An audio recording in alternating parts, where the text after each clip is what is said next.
Well, he is the son-in-law of Amway co-founder Rich DeVos and the current president of the Orlando Magic, Bob Vander Weide, our guest tonight here on Sports Overtime. But perhaps the most interesting part to me, and I know a lot of people that know you and what you do with the team in the Orlando Magic, is you're based out of West Michigan. And that's the first question, is you're a guy that pretty much commutes back and forth from Grand Rapids down to Florida. I know I've talked to you about this before at a Pistons game when I caught up with you not long ago, but that's the first thing I want to throw out there. How are you? It's not like this is a short-term thing, like a one-season thing. You've been doing this for a while now. Yeah, going on 5 years. We lived down there for 11 years, and you know, a lot of people commute for their jobs. For me, it's just a little different. It's on an airplane almost every week. Sometimes it's a little tough on the wife and kids, but having good people to work with. I got a great GM, Otis Smith, got a great COO, and I just work as a team. And you know, the world's a pretty small place with technology, and I'm on the phone and on emails, and they know I'm present. It's just there's some distance. So aside from the actual airplane time and the going back and forth and that commute time, if you've been doing this now for 5 years, you seem to be pretty comfortable with it, regardless, because you're able to get a lot of the things done, whether it's email or phone or whatever. Yeah, and you know, our business is a traveling business. You know, I can get to the team in the Midwest, whether it be Detroit, Indianapolis, Cleveland, quite easily. So it works. You know, we're always graded on whether the team's winning or losing. We're having a good year, so I must be doing something right, Jason. Okay, so you've got the family. You've got 5 children. Correct. A daughter that's starting for Grand Rapids Christian's girls basketball team, among others. You're very involved in your kids' lives. You're doing a lot of coaching yourself. For a guy that's, what, 51 years old, you said? How are you able to do this? You're running a pro basketball team based out of Florida. You've got 5 kids here that you're trying to raise that are really kind of coming up through school. You're coaching. Do you sleep? You know, it's funny you say that. My family is, I got an older brother who doesn't sleep much at all, and I'm probably a 6-hour-a-night kind of guy, and that's all I need. But we wanted to move back here so that we could raise our kids in western Michigan. Love coaching. I coach baseball in the spring. I coach football in the fall. I actually have Jack's kid. I've had him for 2 years. Tommy Doles, Yep. Great kid, great player. He'd run through a brick wall for his coaches. And he's going to be a big one, too. He is a big one, yeah. and he's a great kid. But I love coaching, and I love being a part of my kids' lives. So 6 hours a night, is that enough for you with everything you've got going on with trying to coach? And that's one of the big joys you get out of life, too, is being able to do that. It seems to be plenty. You know, I take care of myself. I come from a family that hasn't had great health, so I work out almost every day, and I think that's part of just keeping your energy up. Try to stay healthy, and then hopefully I'll be there for my kids for a lot of years. Okay, so the commuting part. How often, like during the course of a season or the course of a month, are you going back and forth to Orlando? Now, a lot of people think this is pretty funny. I will, like tonight, I travel again, and I'll be back tomorrow night, and then I'll actually be back in Florida for 2 events on Thursday and Friday. Okay. So you're leaving later. You're Yes. going to Orlando tonight. You have an event in Orlando on Monday, but then coming back tomorrow night. Yeah, we have board meetings on Tuesday. I need to be back for here in Grand Rapids, and then I'll spend 2 more days of this week in Orlando doing business. Do you sometimes wake up forgetting what town you're in? No, I love both cities. I kind of live in 2 cities, and over the last 18 years, I've kind of figured it out. Okay. One's a little warmer. Yeah, slightly. Well, hey, the sun's out at least today. Responsibilities in Orlando include player planning and procurement, long-term strategic planning, new business initiatives. You're also a member of the NBA's Board of Governors. And back here in town, you've got Vander Weide Ventures. You own the MVP Sportsplex sites in town.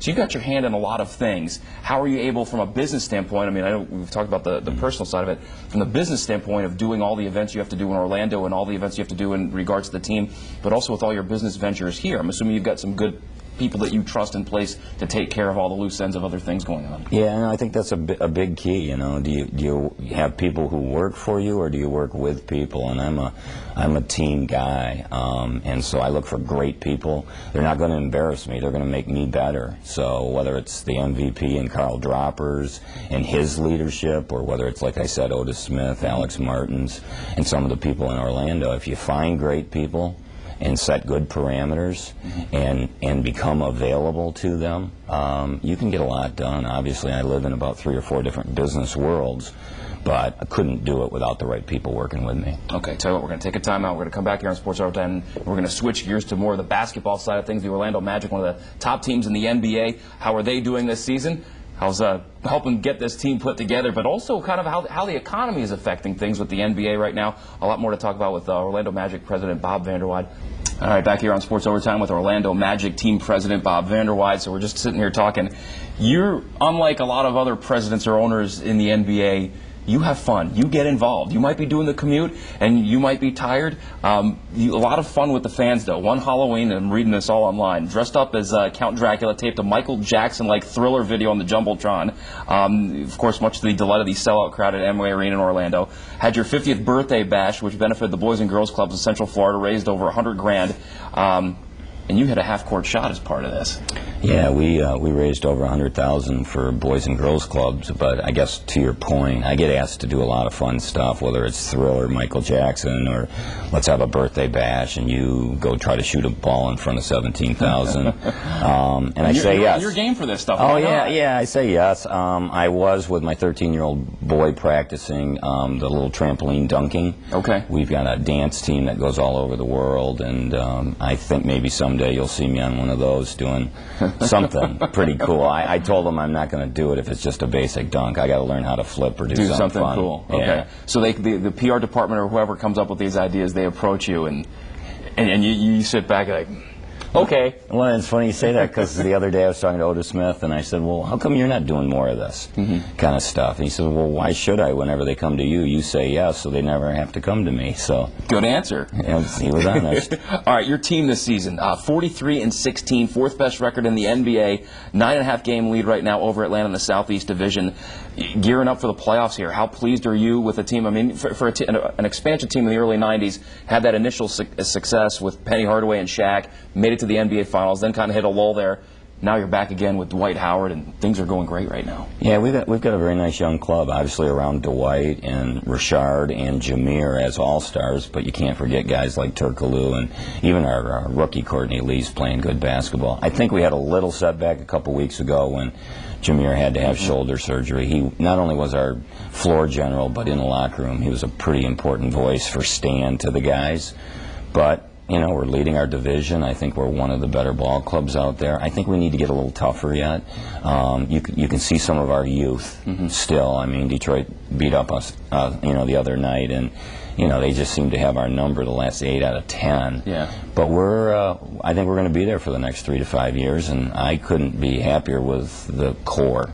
I think we got to add a couple pieces, maybe a young power forward, but I think like in the Pinstripe Magic would be a fun thing for a fan for a few years. Why not? Now, biggest difference going back to last season when the Pistons bounced you guys in the first round, biggest difference between that team and this team right now, which is looking at a second, third, maybe even a first seed in the East. We're more consistent. I think we realize that we could have won it last year, not at all, but with the Pistons, and I think we felt we let a chance get by. We had a couple of those games where we had leads late and let them slip. But I think it's consistency, it's maturity, it's, we've added a couple more pieces, and I think Courtney Lee and Pietrus. Okay. Great for Alston, too, at the trading deadline. Yeah, well, we had to do something. For 2 weeks there when we didn't have Jameer and we really didn't have a starting point, Anthony Johnson's a great guy, but he just can't play 25, 30 minutes for you. Okay. Now, unfortunately, we in the media get blamed a lot for this doom and gloom of the economic state of the country right now.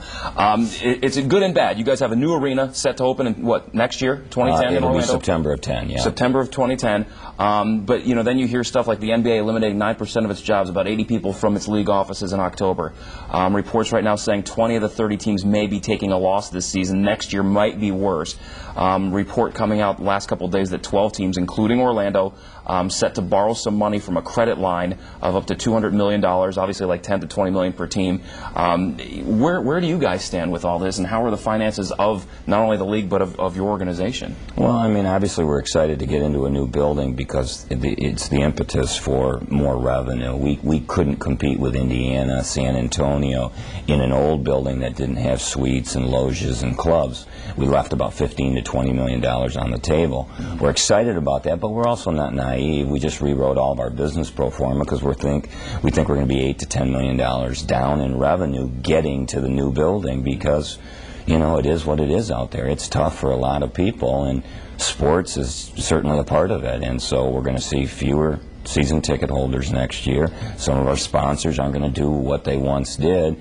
You know, I keep telling our group, work hard, keep your head down, and let's get through the next 16 months and look forward to the new building. But it will be tough for, as it is for a lot of people right now. So is that for you guys because if you are part of borrowing, you know, potentially $10 million to offset operating losses, this little bridge between the gap here between now and when the new arena opens, when some of your revenues would then hopefully be increasing on the other side of this? Yeah, for us, Jason, it really isn't about just the '09 economics. Our building just doesn't produce revenue. So we've been losing for the last 3-4 years, and that's why we went through the process to get the new building. But, you know, there's brighter days ahead. Okay. Now, how much longer can teams, whether it's basketball or in any sport, you know, you'll see it in hockey, they're throwing around the contraction word in baseball again, coming out of the whole steroid thing.